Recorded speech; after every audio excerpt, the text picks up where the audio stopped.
صباح الخير, good morning. I would like to welcome you all to the joint Palestinian-Jordanian conference for endocrinology and diabetes.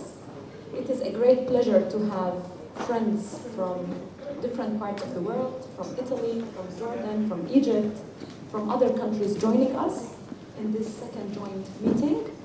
And I would like to open the session about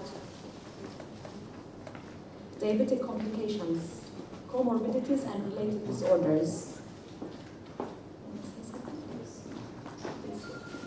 Good morning, everyone. I think I have to introduce her. We're good colleagues, like always, and she has done her residency program, and then she has done ophthalmology, and she went through more complicated things, and in rare diseases and ophthalmic disease. So any systemic disease with an ophthalmology problems, usually we refer to her. She's the answer for everything.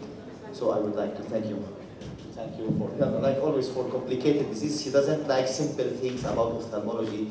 This is piece of cake for her. So since I knew her since many years, she was always willing to do just all the rare things and to be brilliant like always. So thank you, Rico. Thank you very much, Dr. Abdessalam. So the talk will be about advances in the management of diabetic macular edema.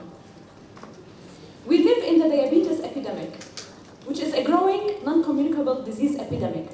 The estimated worldwide prevalence among adults in the year 2010 was 285, and this is predicted to increase to around 440 million by 2030. The rise in the prevalence is predicted to be greater in the developing than in the developed countries, 70% versus 20%. In the developing countries, patients who are aged 40 to 60 are affected most, whereas in the developed countries, patients who are older than 60 are affected most. This increase in type 2 diabetes is linked to changes towards a Western lifestyle, with high energy diets and reduced physical activity in the developing countries, and the rise in the prevalence of overweight and obesity. This table shows the numbers and shows the increase in almost every part of the world in 2030 in comparison to 2010. And I want you to pay attention to the countries of the Middle East, where in the Middle East, in 2030, the number of adults is expected to reach 52 million with diabetes in comparison to 27 million in 2010. So the worldwide prevalence is expected to reach 7.7% in the year 2030. Diabetic retinopathy is the most common microvascular complication of diabetes. It is a leading cause of blindness among working age group. It accounts for around 15% of all the cases of total blindness. The incidence is around 2.3 per 100 person years, and it's about 4.5 for patients receiving insulin. So globally, around 1/3 of the patients with type 1 and type 2 diabetes, they have diabetic retinopathy. It is strongly related to the duration of diabetes. With the patients having duration more than 10 years, there is a threefold increase in the vision-threatening complications. At the time of diagnosis, diabetic retinopathy is diagnosed in up to 1/3 of the patients. So if we compare all the diabetic complications, blindness is perceived as the third worst health state after major stroke and amputation. When there is visual impairment, there is increase in the welfare cost, early retirement, and costs of home care and help. For example, in England, in the year 2010, the estimated health care cost for diabetic macular edema was about £92 million, with most of them spent on hospitalization treatment. Overall, the studies show that there is a decrease in the progression to severe visual loss because of better glycemic control and early screening programs. Diabetic retinopathy is associated with a reduced quality of life. The features of diabetic retinopathy as detected by ophthalmoscopy were first described in the 19th century. The earliest features are microaneurysms and exudative changes like hemorrhages and exudates. Later on, there are proliferative changes with the formation of new blood vessels which can bleed and cause vitreous hemorrhage and tractional retinal detachment. There are multiple international studies that have assessed the risk factors factors for diabetic retinopathy.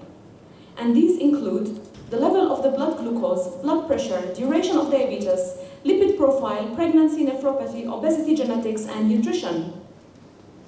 Diabetic macular edema can be observed in all the stages of diabetic retinopathy. However, the risk for developing DME increases as the severity of diabetic retinopathy increases. DME is characterized by the accumulation of intracellular and extracellular fluid in the macular area, which is the central part of the retina, thereby contributing to visual loss. Progression to DME is linked to the duration of the disease. If you see, patients who have duration more than 20 years have prevalence of DME of 20%, is linked to poor glycemic control. For example, patients who have hemoglobin A1C 9%, they have a prevalence of around 12% of having DME. In patients with type 2 diabetes, the need for insulin is related to DME, since the use of insulin is a marker of the duration of the disease and the poor control. The number of patients with DME is likely to increase as DME becomes more common. DME is characterized by a breakdown of the blood-retinal barrier. When there is sustained hyperglycemia, there is hypoxia. With the hypoxia, there is an upregulation of the angiogenic factors like the VEGF, like the Ang2, and the increase in the inflammatory mediators. All of these factors together, they result in angiogenic complications and permeability complications. And therefore, there is with time, there is a breakdown of the blood-retinal barrier. However, not only there is microvascular injury, but with sustained hyperglycemia, there is also neuronal dysfunction, which contributes to visual loss. So the advances in the management of DME include advances in diagnosis and advances in management. In 2006, the first commercially available spectral domain OCT was introduced. And since the introduction of the OCT, it has revolutionized the clinical practice of ophthalmology. This is a non-invasive, fast imaging technique that allows us to obtain high-resolution in vivo cross-sectional images of the retina.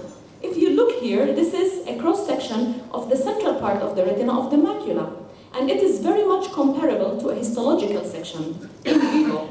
That's why the OCT is called optical histology. And these are the features of DME. We notice the presence of intraretinal fluid, subretinal fluid, hard exudates, and we notice the presence of disorganization of the retinal layers.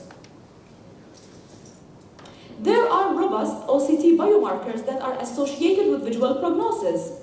There are some factors that link the outcome to a good visual outcome and good response to therapy. For example, if you have subretinal fluid at presentation, if you have little intraretinal fluid, this may indicate good visual outcome. However, if you see that there is disorganization of the inner retinal layers, what we call drill, or we notice the presence of epiretinal membrane, this may indicate worse outcome after treatment.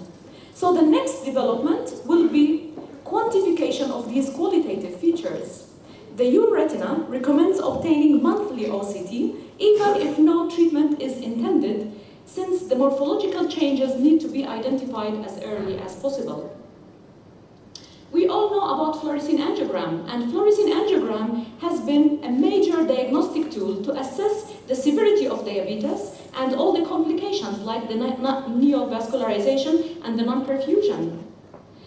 Although that today there are clinicians who would base the treatment decision on the OCT only. However, the fluorescein, it remains the most commonly approved modality that can differentiate leaking from non-leaking microaneurysms. And in here, you notice that there are areas of new vessels, there are areas of capillary non-perfusion in the fovea, indicating foveal ischemia, and there are more extensive areas of capillary non-perfusion. The advent with the use of the fluorescein was the development of the ultra-wide field. What is the ultra-wide field fluorescein? It allows in a single frame to obtain up to 200 degrees of the central and the peripheral retina. Whereas with the standard fluorescein, we can obtain up to 75%. So now we, the ophthalmologists, we can appreciate more and understand how the peripheral vascular changes affect what happens in the macula, affects the prevalence of DME, the severity of DME, and the response to therapy. So this ultra-wide field fluorescein, it allows us to see more pathology. we can see more areas of capillary non-perfusion, more areas of ischemia, and therefore this has implication for treatment. Since if we see more pathology, this means that we will treat better. And there were studies that showed that with the use of the ultra-wide field fluorescein, we can apply, for example, 3.8 times more PRP than with the conventional fluorescein. We know that laser photocoagulation was the mainstay for treating DME since the 80s. And the efficacy of laser was proved in the ETDRS study, which showed that the laser is beneficial in preserving the vision, but not in restoring the vision once it was lost. And the ETDRS showed that only 3% of patients improved in vision.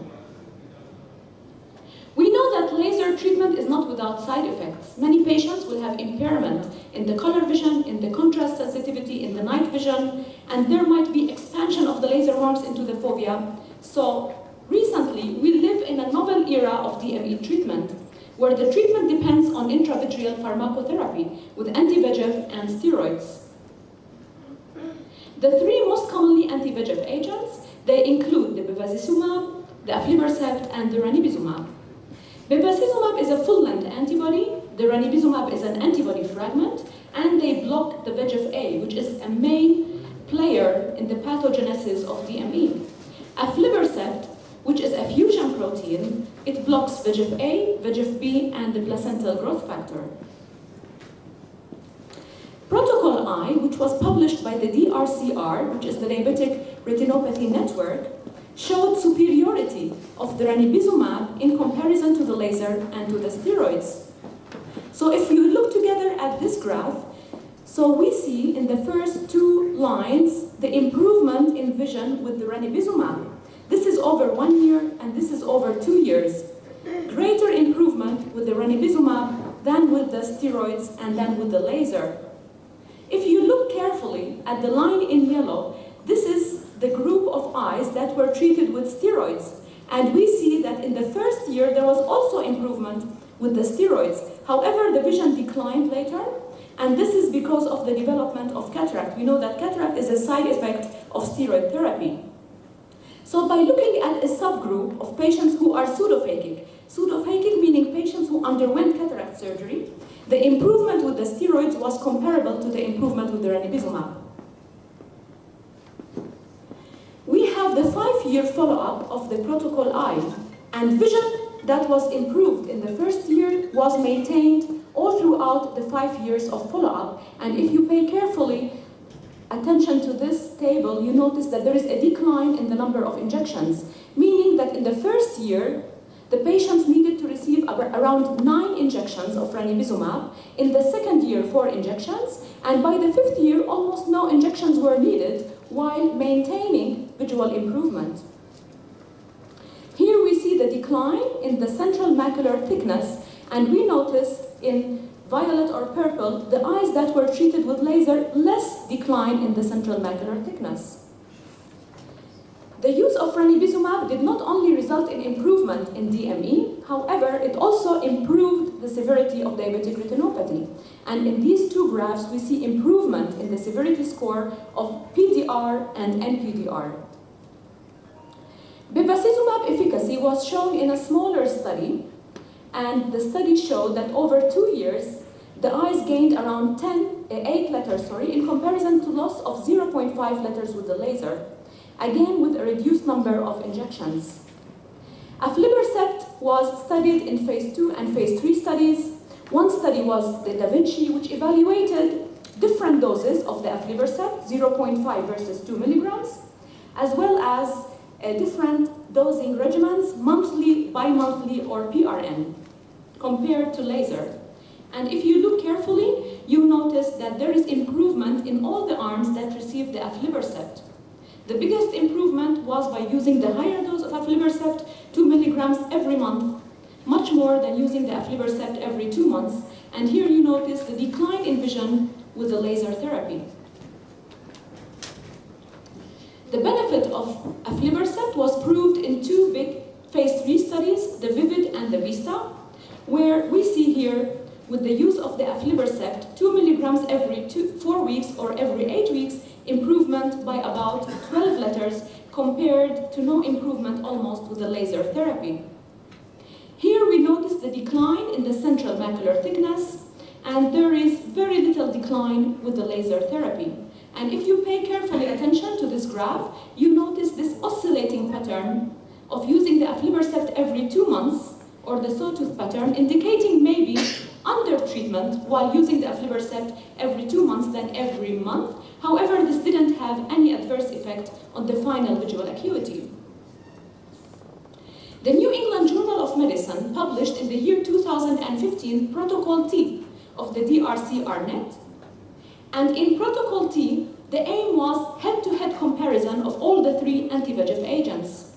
Before its publication, uncertainty existed regarding the relative efficacy of each one of these agents.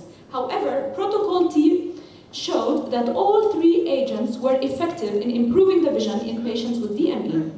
By looking at the subgroup analysis of patients who had lower visual acuity, less than 20/50, aflibercept was superior in the first year to the other 2 agents. However, the difference was not maintained between the aflibercept and ranibizumab in the second year.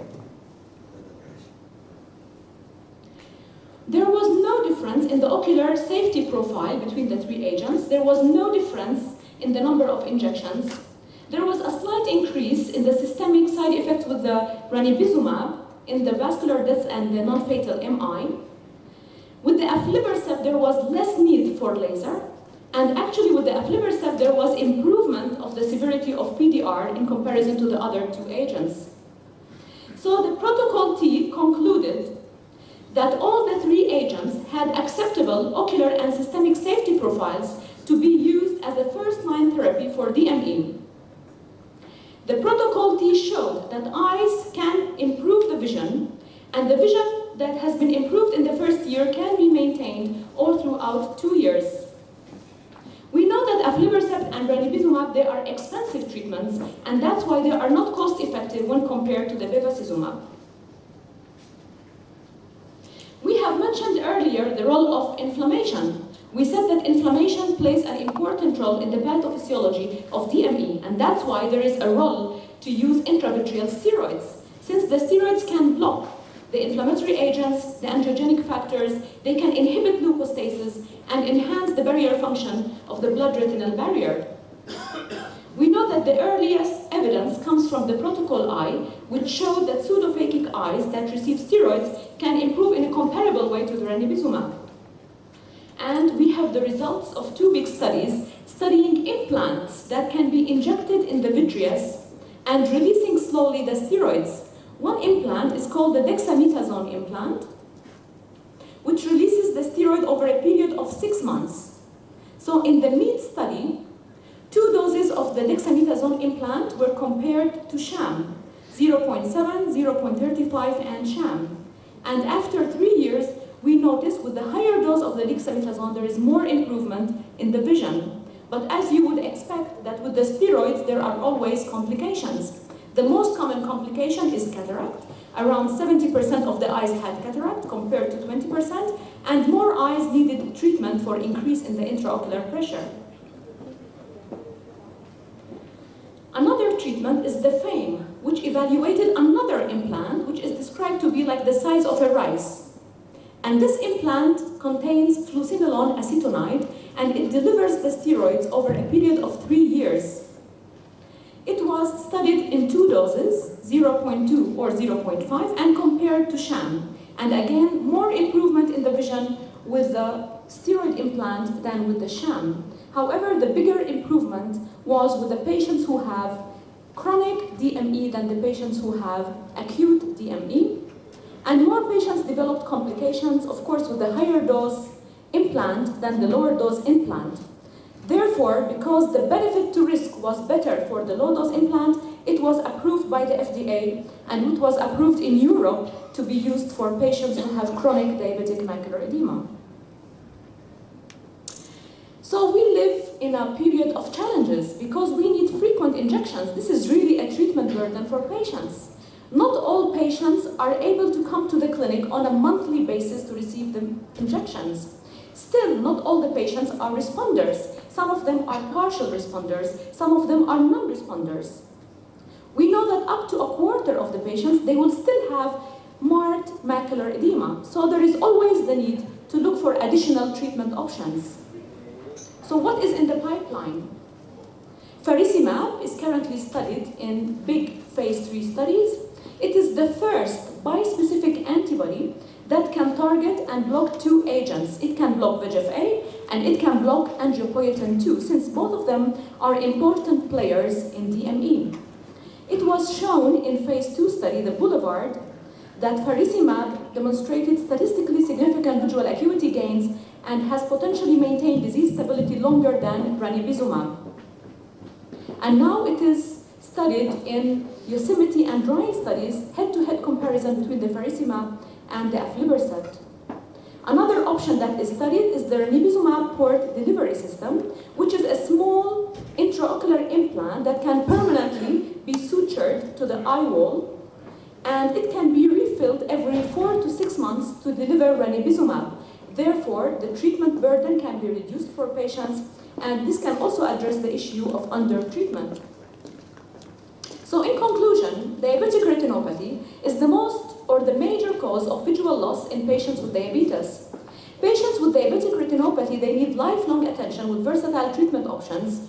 Diabetes is a severe and chronic systemic disease which must be managed systemically by expert physicians. Early ocular intervention is very important.